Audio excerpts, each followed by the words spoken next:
tous, ici Manga Anime Fan. On se retrouve aujourd'hui pour le bilan lecture du mois de juillet. Comme vous avez vu, j'ai lu beaucoup de tomes en juillet, mais je vous explique tout de suite pourquoi, parce que ça va aller en fin de vidéo pour la vraie raison. Ben, c'est la même raison. Dans le fond, j'inclus les tomes que j'ai lus sur Viz Media ce mois-ci, les tomes que je lis sur l'application du Shonen Jump en version légale, pas des tomes illégaux, vraiment des tomes toujours légales. Donc je les inclus, ce qui rajoute un gros total, étant donné que c'est là que j'en lis le plus de ce temps-ci, pour ralentir mon beat de tomes achetés, étant donné que je suis pas millionnaire quand même, faut pas se calmer. Et donc voilà, je vais parler des maisons d'édition en ordre croissant de tomes lus ce mois-ci. Et je vais essayer de faire ça plus bref que d'habitude parce que ça me tente plus de refaire des vidéos de 40 minutes. On va essayer d'être plus direct et plus concis. So, c'est parti. On commence avec la première maison d'édition où je n'ai lu qu'un seul tome.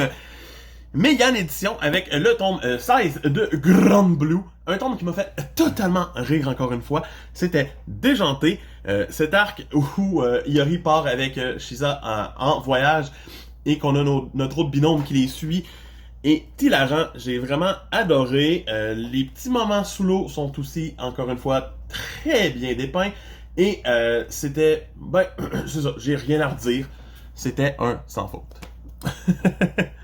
Ensuite, on passe à la deuxième maison d'édition qui m'a vu lire deux tomes, Glénat. Donc, on commence ça avec Dr. Stone, tome 24. Donc, on approche la fin tranquillement pas vite, 26 tomes au total. Le tome 24, ben, c'est le but de continuer de créer un ordinateur pour pouvoir avoir une fusée éventuellement et partir sur la Lune. Donc, on passe tout le tome à créer des circuits, des façons de faire pour avoir un meilleur ordinateur, pour un meilleur développement. Ça reste très sympathique, très le fun, une bonne relecture. Ensuite, j'ai lu le tome 5 de Evangelion, Perfect Edition. Encore une fois, j'ai été très déçu par Evangelion. Un tome un peu plus intéressant quand même. Le 4 était supérieur, avec ses événements psychologiques et éreintants et tout. Mais ce tome-ci était sympathique quand même. Mais sans plus. Il y avait une belle twist vers la fin que j'étais comme ah, tenez-vous-en à ça, je veux que ça arrive. Et bien non, ça arrive pas. On a une autre raison, des excuses et tout, et ça m'a totalement déçu. Mais bon, ça reste une lecture. Il nous reste deux tomes aussi avant la fin. Donc on devrait finir en même temps que Dr. Stone, si je ne m'abuse. En France. En France surtout. Prochaine maison d'édition où j'ai lu 3 tomes. On parle de Crunchyroll. Crunchyroll m'a vu lire le tome 12 de Chainsaw Man. Un très bon tome 12 qui nous montre Asa Mitaka, une nouvelle élève, une nouvelle protagoniste qu'on va suivre à partir de ce tome-ci et qui va rencontrer Chainsaw Man éventuellement et tout. C'est encore une fois très bizarre, mais ça se voit que c'est un début de partie. C'est pas tout ce qu'on a vécu dans les tomes 9, 10 et 11, où c'est que c'est un pic Chainsaw Man. Ici, on retombe sur Terre un peu plus. Ça va repartir éventuellement, je vous le promets. J'ai aussi lu le tome 1 de Ayashimon, par l'auteur-créateur de Hell's Paradise. Un tome 1 qui m'a pas tant déplu. Je m'attendais à pire. Oui, c'est une série cancellée en 3 tomes du Jump, donc je m'attendais à vraiment pire que ce que j'ai lu là. Mais c'était sympathique. Le héros qui est juste trop OP puis qui se bat contre des démons pour faire partie d'un clan de Yakuza. C'est quand même assez intéressant. C'est pas la meilleure idée, la meilleure initiative. C'est One Punch Man chez les démons. Et les combats deviennent intéressants plus que le tome avance. Mais on sent que tout va être garoché dans notre face éventuellement, étant donné que c'est en 3 tomes. Par la suite, j'ai lu le tome 5 de Dan. Un tome 5 vraiment prenant, où nos héros sont chez Gigi, et éventuellement, on a beaucoup de dialogue au début de la mise en place de cet arc-là. On rencontre des vieux, des vieilles, qui vont éventuellement essayer de les sacrifier au dieu serpent. Parce que, why not? Pour pas qu'il y ait d'éruption volcanique, c'est nécessaire. Et ça vire totalement étrange et bizarre, et c'est ce qu'on aime de Dan. Le combat commence et est totalement prenant. On parle de possession, de suicide et tout. C'est un très très bon tome. Dan tome 5 réussit encore une fois à être exceptionnel. On passe à la prochaine maison d'édition qui m'a vu lire 4 tomes on parle de Pika. Pika et Nobinobi, bien entendu. Donc, on commence avec le tome 19 de Shine. On se rapproche de la fin, il nous reste encore 3 tomes à avoir, ça finit à 22 tomes. Donc, on se doute que, tranquillement, vite, tout va s'enclencher vite et que ça va bien aller pour nos héros. Et c'est le cas dans ce tome 19 où notre héros décide de partir sa propre marque tranquillement pas vite. C'est tout ce qu'on va voir à peu près dans le tome. Lui qui essaye tranquillement pas vite de partir sa marque, il se récupère une équipe et c'est comme ça que ça passe. On a encore des dessins magnifiques. J'ai rien à redire contre ça. Et j'ai hâte de voir où on s'en va, mais c'est sûr qu'il va créer sa marque et ça va finir pas mal là. Ben, elle apparaît probablement dans le dernier tome. J'ai aussi lu le tome 13 de Blue Lock, où on va mettre en place encore plus la rencontre contre le U20 et le Blue Lock, qui va arriver à la toute fin du tome. On a enfin nos titulaires, bien sûr, notre personnage principal en fait partie, parce que c'est notre personnage principal. Et le reste de la composition est assez intéressant pour pas que je vous le divulgue. Donc, après ça, on les voit s'entraîner en équipe, on apprend des nouvelles sur le U20 et on arrive à la fin où le match va commencer. J'ai déjà hâte de lire le tome 14. Quand j'avais lu les scans, je m'étais arrêté en plein milieu du match. Donc, j'ai hâte de découvrir ce qui se passe dans Blue Lock pour vrai. Ensuite, j'ai lu le tome 13 de Fairy Tail 100 Year Quest. J'ai lu le tome 13 de Fairy Tail 100 Year Quest. Voilà. J'ai rien à redire. C'est Fairy Tail. Ça reste Fairy Tail. C'est tout. C'est stupide. J'ai aussi lu le tome 6 de Rokudinashi's Blues. Un tome 6 qui m'a beaucoup plu quand même. On continue le même arc dans le voyage scolaire en début de tome. Et le voyage reste passionnant, reste assez intéressant. Voir la famille de notre personnage principal, de Maeda, reste intéressant. Donc, pour moi, ça restait un des meilleurs arcs jusqu'à date. On embarque sur un nouvel arc à la fin avec des nouveaux élèves et tout. C'est correct, sans plus. Ensuite, on passe à la prochaine maison d'édition où j'ai encore lu 4 tomes. Ki-un! Bravo, Ki-un!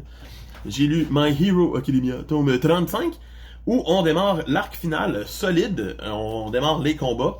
On finit la mise en place avant, bien sûr, de la stratégie du qu'est-ce qu'on fait pour les séparer et les amener. Et ensuite, on a tous nos adversaires éparpillés et nos héros qui s'en vont les battre. Deku qui est le seul qui a été téléporté à la mauvaise place et qui fait genre « Oh là, je dois me rendre sur le champ de bataille ». Donc Deku va arriver en retard sur son champ de bataille contre Shigaraki. Mais il n'arrive pas dans ce tome-ci, justement. Et ça reste une belle façon de faire pour mettre de l'attention. Mais l'arc final n'est toujours pas fini dans le job non plus. Donc c'est ça qui est ça. J'ai aussi lu le tome 26 de Darwin's Game. Un tome qui m'a vraiment plu. Les twists étaient intéressants. On apprend enfin c'est qui contrôle un peu plus tous les méchants. On perd notre maître du jeu. On a un nouveau maître du jeu dans ce tome-ci qui s'installe. C'est vraiment intéressant. Les auteurs ont bien fait les twists. J'ai apprécié les twists. Et j'ai hâte de voir où ils s'en vont dans cet arc final-là. Parce que pour l'instant, c'est pété et je suis vraiment satisfait. J'ai aussi lu le tome 7 de Ranking of Kings. Un tome 7 d'action. Un tome 7 bourré de petits combats. Même Boji réussit à avoir son petit moment avec son épée. Et les serpents aussi. Et tout le monde. C'est encore bien amené. On continue de voir où on s'en va. Le but reste de récupérer le trône. Et j'ai hâte de voir ça. Ranking of Kings. Une petite pépite encore. J'ai aussi lu le tome 19 de Jujutsu Kaisen. Un tome 19 qui continue l'arc du jeu de la traque. C'est tout ça? Whatever, la traque. Je pense que c'est la traque mortelle en français. Et oui, la traque meurtrière. Et on va voir Yuji arriver devant le personnage qu'il doit trouver, qui est sur la cover, qui est un avocat. Et c'est un combat qui est très intéressant, plus différent, un petit peu plus psychologique, ça reste bien amené, mais sans plus. Et après ça, Megumi va avoir son propre combat rapidement. C'est absurde contre un gars qui peut faire apparaître des choses de ses reçus. Ouais, des choses de ses reçus de facture. C'est pas le meilleur tome, mais ça reste très bien. Donc voilà. passe maintenant à la prochaine maison d'édition, où les deux prochaines en fait, où j'ai lu 8 tomes. Donc on commence par la première des deux, Soleil et Delco Tonkam. Donc c'est parti avec les tomes, les 8 tomes. J'ai lu le tome 4 de Witchwatch, un tome qui m'a vraiment encore plu. C'est tellement juste plaisant à lire. C'est relax. On finit l'arc avec la sorcière et le chien, ben le loup-garou. Et on se ramasse encore avec une nouvelle personne qui vient habiter avec nos protagonistes. Et c'est quelqu'un avec une double personnalité. Donc c'est vraiment sympathique. L'auteur s'amuse vraiment à juste rajouter des personnages dans sa maison et faire en sorte que les chimies embarquent. Et c'est vraiment bien. Donc un très bon tome encore une fois. J'ai lu sinon le tome 6 de Dragon Quest. Comme je vous l'avais dit le mois passé. Donc après avoir lu le 5, j'avais le 6.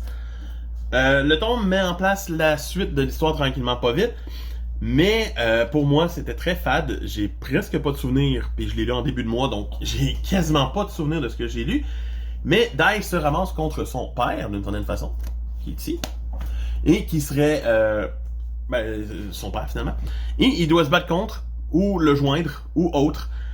C'est quand même bien amené, c'est bien pensé, c'est une bonne idée, j'ai rien contre, mais mettez-moi un rythme d'opération plus rapide.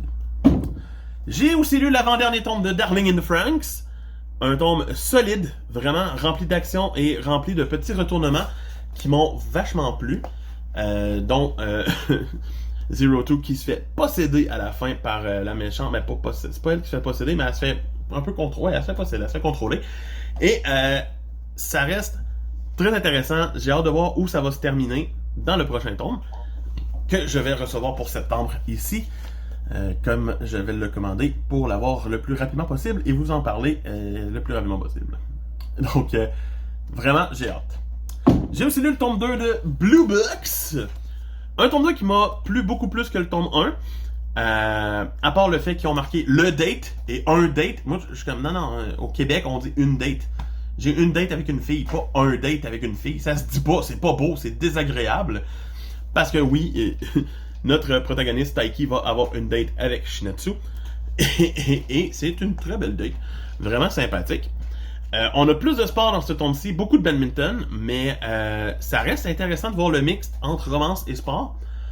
J'ai hâte de voir jusqu'où ça va pousser. Donc, pour moi, c'est très, très, très rentable. J'ai aussi lu le tome 27 et dernier tome de Jojo Leon. Enfin, j'ai fini Jojo Leon, la partie 8. Je suis à jour sur Jojo. J'ai hâte, je vais commander le spin-off qui s'en vient très bientôt chez Delco Tonkam en 3 tomes qui se passe avant Diamond is Unbreakable. Donc, oui, c'est pas dessiné par l'auteur, mais ça reste un spin-off. Donc, c'est sûr que je l'achète. Jojo Leon finit comment? En détruisant les malheurs. Non, les 2 premiers chapitres sont vraiment intenses sur la fin de l'arc. On a vraiment la fin du combat. C'est vraiment bien mené. J'ai vraiment apprécié. Et après ça, on a un flashback dans les années 40 où Lucy Steele va débarquer au Japon pour rencontrer étrangement un homme rocher. C'est pas volontaire de sa part, mais elle va se faire attaquer par un homme rocher. Donc, on a une connexion avec la partie 7 de plus qui se fait là. Et c'est là qu'on apprend officiellement l'arbre généalogique complet. Qui a mené jusqu'où on est présentement. Donc, c'est vraiment intéressant. C'était bien amené. J'ai aimé que l'auteur nous fasse la boucle comme ça à la fin. Et non juste qu'on finisse genre fin. J'ai hâte de voir Jojo Land. J'ai hâte de lire Crazy D. J'ai hâte de tout lire. C'est du Jojo pour moi. C'est Jojo. C'est une coche. Ce n'est pas ma saga préférée. Je la mettrais peut-être en 3e, 4e position dans mes sagas de Jojo. Donc, derrière Diamond Unbreakable. Puis... Steel Ball Run, ça c'est sûr. Steel Ball Run est comme en haut, Diamond est juste en dessous. Donc voilà. J'ai lu le tome 12 de Hikaru no Go. Enfin j'avance. Oui, j'avance tranquillement pas vite. Hikaru no Go, ici on a un duel de Sai contre le maître, le père d'Akira. Toya, Akira Toya. Et quel match! C'était vraiment prenant de voir Sai affronter quelqu'un pour vrai depuis longtemps, c'était pas arrivé. Et j'ai vraiment été surpris de la tournure des événements. C'est vraiment un tome charnière, le monde en disait du bien. J'avais hâte de le lire et j'ai pas été déçu. Hikaru va vraiment va devoir trouver une solution dans pas long pour surpasser Sai, parce que maintenant que Sai a fait son duel, il sent qu'il peut s'en aller et laisser Hikaru gérer la situation par lui-même. Donc, très intéressant. J'ai aussi enfin acheté des tomes du maître du manga, Osamu Tezuka, et j'ai donc lu les 2 premiers tomes, les 2 seuls tomes de l'édition Prestige de Dororo. C'est quoi Dororo? C'est l'histoire d'un jeune, ici Yakimaru. C'est même pas, tu sais, c'est pas Dororo, mais c'est Yakimaru. Dororo est là. Et c'est l'histoire d'un jeune qui, son père, juste avant sa naissance, va aller voir les démons du sanctuaire et faire genre « Je vous donne mon fils si vous me donnez du pouvoir! » Et donc, ils vont prendre 48 parties de son corps. Et il va naître avec 48 parties de son corps en moins. Et des démons qu'il recherche, à la mode Berserk, en mode genre « Toi, t'as été un peu sacrifié pour nous, on veut le reste de ton corps. » Fait que... Miam, miam, miam, miam, miam. Et il va se battre contre les démons et essayer de récupérer les différentes parties de son corps au fil du temps. Et rencontrer Dororo pour s'unir justement. Et tu sais, Dororo est un enfant de voleur. Et ils vont aller d'aventure en aventure, de petit village en petit village. C'est pas quelque chose que vous avez jamais vu, mais c'était beaucoup plus violent et gore que je pensais. Tu sais, c'est pas gore, en mode genre on voit une tête décapitée et tout. Non. Mais on voit que en 1967, quand ça a été dessiné, les limites étaient un petit peu le fun à respecter et tout, et que c'était un très bon seinen pour son époque, malgré que les dessins font très très très vieillot. Oui, c'est des dessins de Tezuka, c'est pas genre les dessins prestige qu'on a de nos jours, mais mon Dieu que j'ai embarqué dans cette histoire, j'ai dévoré les 2 tomes, et je me suis dit, j'achète plus de Tezuka. C'est officiel, vous allez en voir dans le mois d'août. J'en ai déjà un qui m'attend à ma pile de lecture. Donc, vraiment, un must à avoir pour un vrai fan de manga tant qu'à moi, c'est d'avoir du Tezuka dans sa mangathèque. C'est un de mes rêves. C'est fait. Et non, ça ne viendra même pas dans la mangathèque ici. Ça va aller dans une étagère spéciale que j'ai ailleurs. Ouais. Et on passe maintenant à l'autre maison d'édition où j'ai lu 8 tomes. Kana, qui commence avec le tome 51 de Détective Conan. Oui, j'ai pas réussi à avoir plus de tomes ce mois-ci parce que, il était pas disponible au Québec. Il a fallu que je les commande et ils s'en viennent éventuellement un jour peut-être. Donc, le 52 et 54 étaient chiants. Genre 53, 55 vont s'en venir bientôt, mais... Un tome 52, encore une fois, 51, encore des enquêtes, encore sympathique, ça reste Détective Conan. J'ai rien à redire. C'est une lecture qui s'approuve tout seul. J'ai lu le tome 16 de Gamaran, le tournoi ultime, où on a un très gros combat dans ce tome. Et on va perdre un personnage qu'on pensait pas perdre, tant qu'à moi, mais qui fait avancer la suite de l'histoire encore plus. Et je suis vachement content que ce soit arrivé. Donc, c'est ça qui est ça. J'ai aussi lu le tome 9 de Bucket List of the Dead. L'anime étant disponible présentement sur Netflix. Allez-y, gâtez-vous, c'est vraiment bon. Un tome 9 où leur but va être de créer une business et de gagner de l'argent. C'est très casual, très normal, très le fun. On va avoir un casino. Très peu de zombies dans ce tome. Très peu. Mais une vibe feel good qui reste propre et sa propre identité à cette magnifique série. J'ai aussi lu le tome 8 de The Elusive Samurai. Un tome 8 qui va starter la guerre d'une certaine façon et qui va voir notre protagoniste devoir se battre et prendre la tête d'un général. Ce qu'il va faire, ce qui est très bien amené et très bien fait, j'ai adoré ce tome 8. C'est le fun de voir la guerre, ça me fait penser beaucoup à Kingdom, mais dans le bon sens. Et j'ai été vachement satisfait de lire ce tome. J'ai aussi lu le tome 11 de Undead Unluck, tome 11 qui met fin à Spring et qui met fin à la vie de Fuko. Ouais, spoiler total. Non, Spring va finir son combat contre elle et c'est vraiment la grande majorité du tome jusqu'à temps qu'on ait un nouvel adversaire qui arrive et qui fait genre haha, je tue Fuko. Et que là ils sont comme attends, on va faire apparaître le fantôme, le Uma Ghost. Le Uma Ghost arrive, fait genre haha, je kidnappe l'homme de Fuko. Et là Andy comme Et donc, un très bon tome de Undead Unluck qui revire les cartes totalement à la fin d'une saga. Donc, voyons voir où ça s'en va. Je le sais vu que je suis à jour dans les scans, mais ça reste très intéressant. J'ai aussi lu le tome 7 de Asadora. C'est plate que le rythme de parution japonais soit si lent, parce que ça se lirait bien rapidement. Ça va être de quoi que je risque de relire quand ça va être complet. Donc Asa va aller se battre contre le monstre. Son ami, le marathonien, va aussi essayer de se battre. On va avoir des affaires intenses qui sont dans sa tête à lui. Très très très bien dessiné et très le fun. Et ça reste très casual, très normal, mais on ressent comme le fait de se battre contre le monstre. Est-ce que le monstre est vraiment un monstre? Est-ce que c'est quelqu'un? J'ai hâte d'avoir des réponses. J'espère que la série durera pas 50 tomes, parce qu'un rythme de parution comme on a présentement, ça va me décevoir. Et pourtant, je suis un fan solide de Kurosawa. J'ai aussi lu le tome 4 de Boys Abyss. La dépression reste totale. Ce tome me parlait de dépression, de suicide et de tout. Et je m'attendais pas à un des retournements qu'il y a dans ce tome. C'est intense, c'est malsain, c'est pas à lire dans un état d'esprit pété, c'est à lire quand tu te sens bien dans ta vie. Donc voilà, c'est tout ce que j'ai à dire sur Boys Abyss. Mais ça reste une très bonne lecture. Et j'ai lu le tome 12 de l'édition Okage de Naruto. Donc on a la suite des affrontements contre le Quartet d'Otto.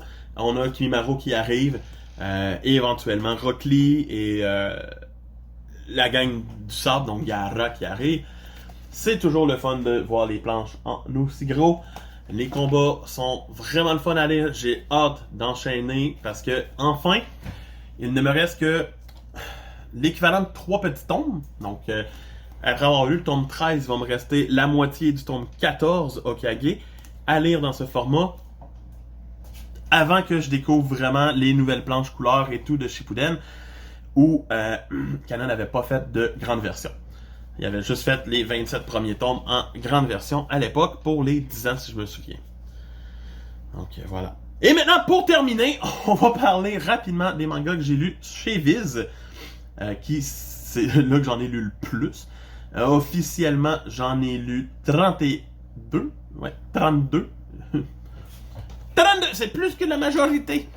32 chez Viz sur l'application de Shonen Jump, application qui coûte 5$ par mois pour lire tous les mangas que je veux. Donc j'ai une petite roue qui décide de ce que je lis, je tombe dessus. Quand il n'y en aura plus là, je vais prendre l'application Viz à la place qui coûte le même prix, puis il y a beaucoup plus de choix. Donc, ce mois-ci, j'ai lu les 5 tomes de Astra, Lost in Space. Une très bonne série de l'auteur de Skate Dance et de Witch Watch. Ça m'a vraiment surpris, c'était vraiment le fun. Oui, il n'y a pas d'image, oui, j'ai pas les tomes parce que c'est sur Internet. Mais vraiment une belle petite pépite tant qu'à moi. Astra Lost in Space est formidable. Ensuite, j'ai lu les 3 tomes de la série cancellée de Jump, Super Smartphone. Ça a été cancellé, ça paraît. C'est une série quand même avec du potentiel. Et j'ai aimé qu'on ait un fil conducteur de A à Z. Et non juste genre plein de petites intrigues qui finissent puis une fin garochée. La fin garochée, mais ça reste intéressant. Et sinon, j'ai lu 24 tomes, du premier au tome 24 de Seraph of the End. C'était... J'ai eu des bons moments avec Seraph of the End. Ça m'a surpris par certains petits moments. Mais sinon, mon Dieu, qu'il y a des chapitres que je me dis, qu'est-ce qui se passe? Pourquoi je suis là? Tu sais, c'est une histoire de vampires, de fin de monde, d'apocalypse, de démons, d'anges. Puis à un moment donné, j'ai hâte de voir où c'est que ça s'en va. Ça peut être prometteur encore. Je sais que j'arrive proche de l'arc final, tranquillement pas vite, qui est encore en cours au Japon. Donc, j'ai hâte de voir. Vu que l'auteur avait dit que ça allait vers son climax et sa fin. Mais, en 24 tomes, j'y donnerais comme une note comme médiane de genre 6.5 sur 10. C'est pas la meilleure série que j'ai lue, mais c'est pas la pire non plus. Donc, voilà. C'était Manga Anime Fan qui vous dit « Hey, on se retrouve le mois prochain. » J'espère que ça vous a plu, que je parle un peu plus vite, que j'accélère le beat sur les séries au lieu de m'attarder sur chaque tome. Si ça vous plaît pas et que vous voulez que j'en parle en plus long, j'essaierai de faire ça au mois d'août. Mais sinon, On se retrouve bientôt. Abonne-toi, like et commente et dis-moi ce que t'as lu dans le mois. Bye!